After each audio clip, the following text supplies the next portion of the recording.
Hi, and welcome to Stamp with Ginny. Today I'm going to share with you how I made this cute little Merry Music 3x3 post-it note holder.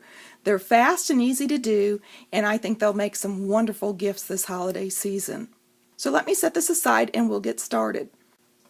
Okay, I'm starting with a 12x12 piece of cardstock, and you can find assortment packs in our annual catalog, and there's some specialty packs in our holiday catalog also. But I've cut my 12x12 down to 12 inches by 8 1/4 inches, and I'm using my scoreboard and setting that on there. And I am going to score the short side here at 1 1/4, 2 1/2, 5 3/4, oops, I jumped out of my line there, 5 3/4, and 7.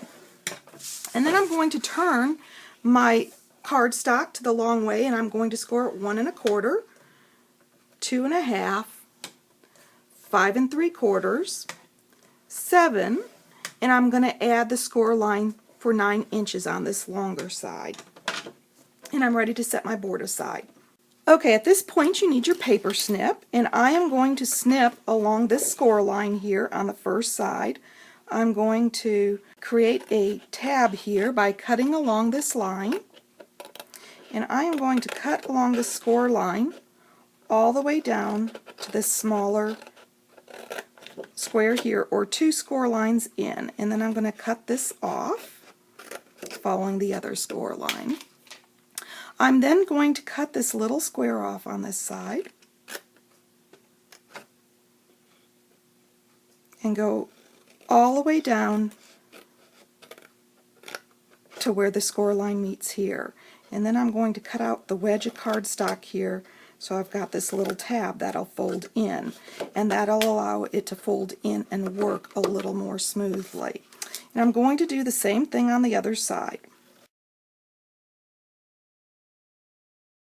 Once I've got this longer side done, I'm going to work on this bottom edge here. And the first thing I'm going to do is cut along this center line here, the score, to make this longer flap, coming in from the outside edge on the first score line and going all the way to the center. And then I'm going to cut up on this score line and cut all the way to the second score line to create that same flap on, like I did on that side. And cut those wedges out.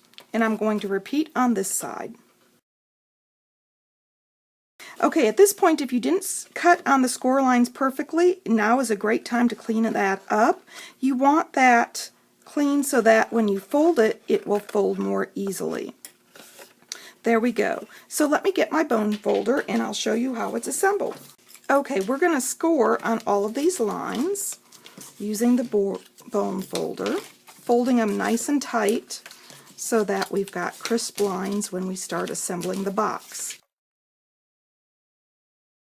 And on this flap, I'm only scoring on the top line, not on this second line.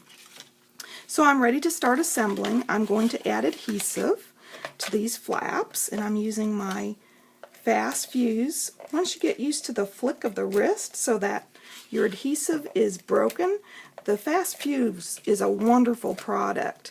It takes a little practice, but no worries, you'll get the hang of it after using it a little bit. So we're going to fold these tabs in, lining up the outside corners on each side. And then this bottom flap, you're going to do the same thing, folding up, lining up those corners. And with the fast fuse, you've got to be careful not to let it stick as you're working, otherwise you'll have to use your heat tool to pull it off. Okay, now I've got those done, and I've got this box with 2 flaps. I'm going to fold the sides in, and I can add a little adhesive to this to keep them in place.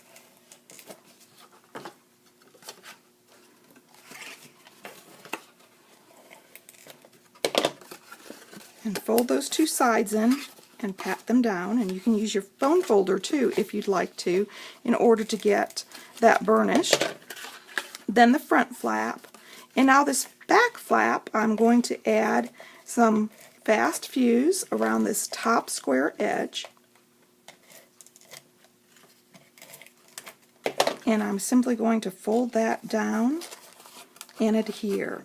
And I am ready to decorate at this point the way I'd like. So let me show you the original here again. If you'd like any of these products, feel free to stop by my online store. It's open 24/7 and you can get there from my blog, stampwithjinny.com. Thanks for joining me.